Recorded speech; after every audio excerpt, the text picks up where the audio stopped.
I sold my dovetail jig to a fellow woodworker because I didn't think I would be making any more drawers. So I decided to make sliding dovetails.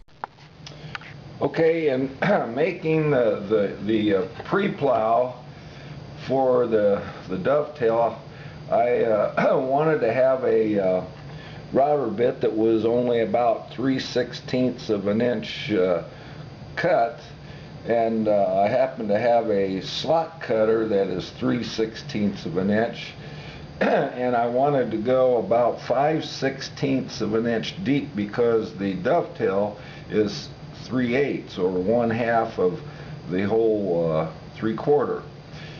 And so I wanted to have a little extra room for the dovetail bit. And what I did then, of course, run these by the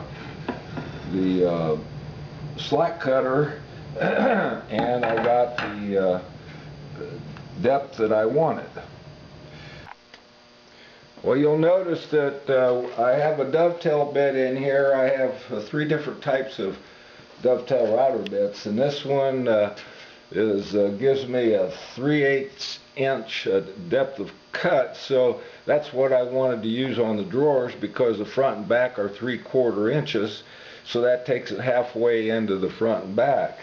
And the thing you need to know is that when you cut this dovetail or sliding dovetails, you have to have the router bit set at the correct depth in one pass, because that's just the nature of a dovetail.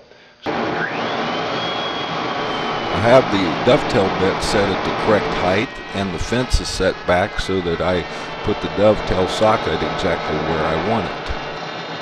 You'll notice that I keep a large board along the fence so that I can keep the piece from rocking back and forth as it goes across the router bit.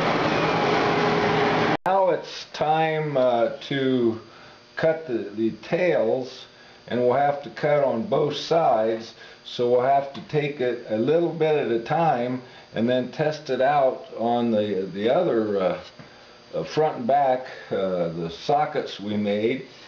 And I'm going to stand it straight.